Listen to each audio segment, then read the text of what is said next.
The best words said by the greatest writers, authors, and geniuses in the world throughout history include, "Good writing is supposed to evoke sensation in the reader, not the fact that it is raining, but the feeling of being rained upon." DOCTOROW, "Story is metaphor for life and life is lived in time." Robert McKee, "Good writing is like a windowpane." George Orwell, "In good writing, words become one with things." Ralph Waldo Emerson, "All good writing leaves something." It may be observed of good writing, as of good blood, that it is much easier to say what it is composed of than to compose it. Charles Caleb Colton, "The problems of the human heart in conflict with itself alone can make good writing because only that is worth writing worth the agony and the sweat." William Faulkner, "Good writing can be defined as having something to say and saying it well.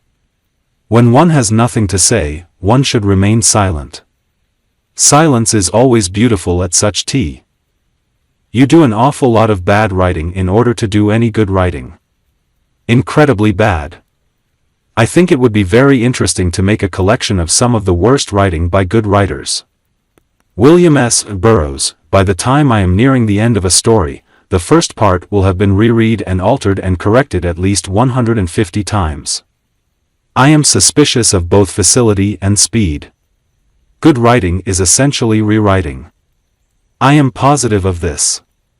Roald Dahl, "You don't write about the horrors of war. No. You write about a kid's burnt socks lying in the road."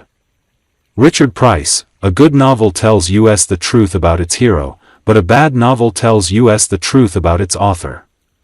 G.K. Chesterton, "The most valuable of all talents is that of never using two words when one will do." Thomas Jefferson, "The road to hell is paved with adverbs."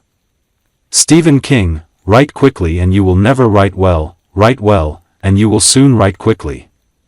Marcus Fabius Quintilianus, "Don't tell me the moon is shining, show me the glint of light on broken glass." Anton Chekhov. "Reading mocketh a full man, conference a ready man, and writing an exact man." Francis Bacon, "Writing, when properly managed, as you may be sure I think mine is but a different name for conversation." Lawrence Stern, "My theory of writing I can sum up in one sentence. An author ought to write for the youth of his own generation, the critics of the next, and the schoolmasters of ever after." F. Scott Fitzgerald. "For those who have tasted the profound activity of writing, reading is no more than a secondary pleasure." Stendhal, "Every secret of a writer's soul, every experience of his life, every quality of his mind is written large in his works." Virginia Woolf, "The artist, and particularly the poet, is always an anarchist in the best sense of the word. He must heed only the call that arises within him from three strong voices, the voice of death, with all its foreboding, the voice of love. These quotes highlight the importance of good writing, the value of reading, the significance of rewriting, the need for creativity and imagination, and the role of writing in expressing the human experience. They offer insights into the minds of some of the greatest writers, authors, and geniuses in history and provide inspiration for those who aspire to write well.